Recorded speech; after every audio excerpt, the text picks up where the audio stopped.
Bienvenue dans la forêt.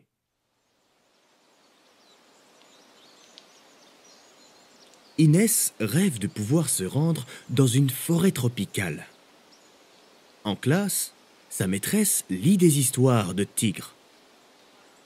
La petite fille adore entendre parler de la forêt et des animaux. Un beau jour, son rêve se réalise enfin. Un employé de l'Office des forêts l'invite, elle et ses deux amis, à visiter la réserve de tigres. Inès et ses amis font des larges sourires. Elles vont passer une journée et une nuit entière dans la forêt. Le trajet pour se rendre en forêt dure 4 heures. Inès est à peine descendue du bus que quelqu'un lui tend une main vigoureuse. Bienvenue dans la réserve des tigres.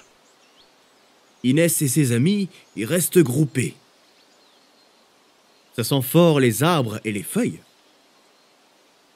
Et l'air est propre, comme s'il avait été nettoyé avec du savon.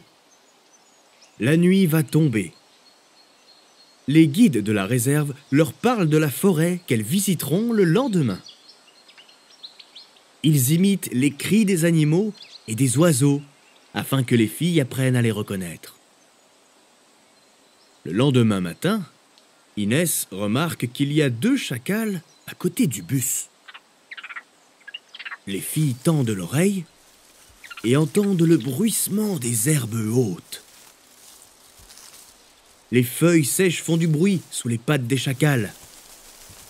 Tandis qu'ils courent vers la grande forêt, un grand cerf se tient aussi sur le côté gauche de la route. Il est marron et porte des grandes cornes en forme de branches, que l'on appelle des bois. Tout le monde se tourne alors vers la gauche. Mais le cerf, apeuré, s'enfuit en faisant un grand cri. Toutes les filles éclatent de rire. L'air se rafraîchit. Les 3 amis sont tout près d'une rivière. L'eau gargouille. Et de nombreux oiseaux chantent.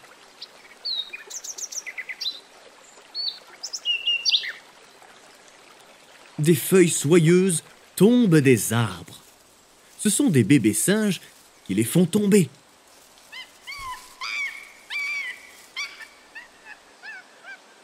Inès en attrape une. Son odeur est pure et fraîche, comme celle de la forêt. Inès attrape une plante grimpante. Elle montre à ses amis comment la tige est solide, comme une corde, et ses feuilles douces, comme du coton. Tout le monde vient alors toucher la plante, chacun son tour. Le guide leur dit qu'elles sont utilisées pour fabriquer des petites assiettes creuses. Il y a maintenant un paon sur la droite. Ses plumes brillent sous le soleil d'hiver, comme des pierres précieuses. Il est magnifique. Les filles et les guides meurent de faim. Ils s'arrêtent au camp pour prendre leur petit déjeuner. Un des guides leur annonce une surprise.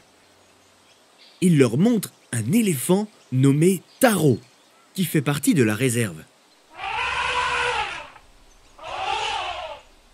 S'il le veut bien, les filles peuvent le caresser. Inès pose alors sa main sous son ventre rugueux. Comme Taro accepte, elle continue. Elle entend le bruit de son pied qui se déplace et les muscles puissants sous ses mains. Taro pose alors sa trompe dans la main d'Inès pour chercher de la nourriture. Cela la fait sourire. Tout le monde entend alors un gros rugissement de tigre.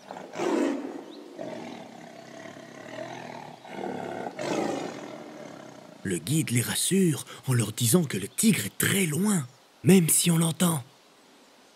Inès et ses 2 amis sortent du parc remplis de joie. Il y a tellement de façons de visiter la forêt qu'elles ont très hâte de revenir dans la réserve des tigres. Et c'est ainsi que cette histoire se termine. Si elle t'a plu, Il y en a encore plein d'autres à découvrir sur le grimoireaushistoires.fr. À très vite!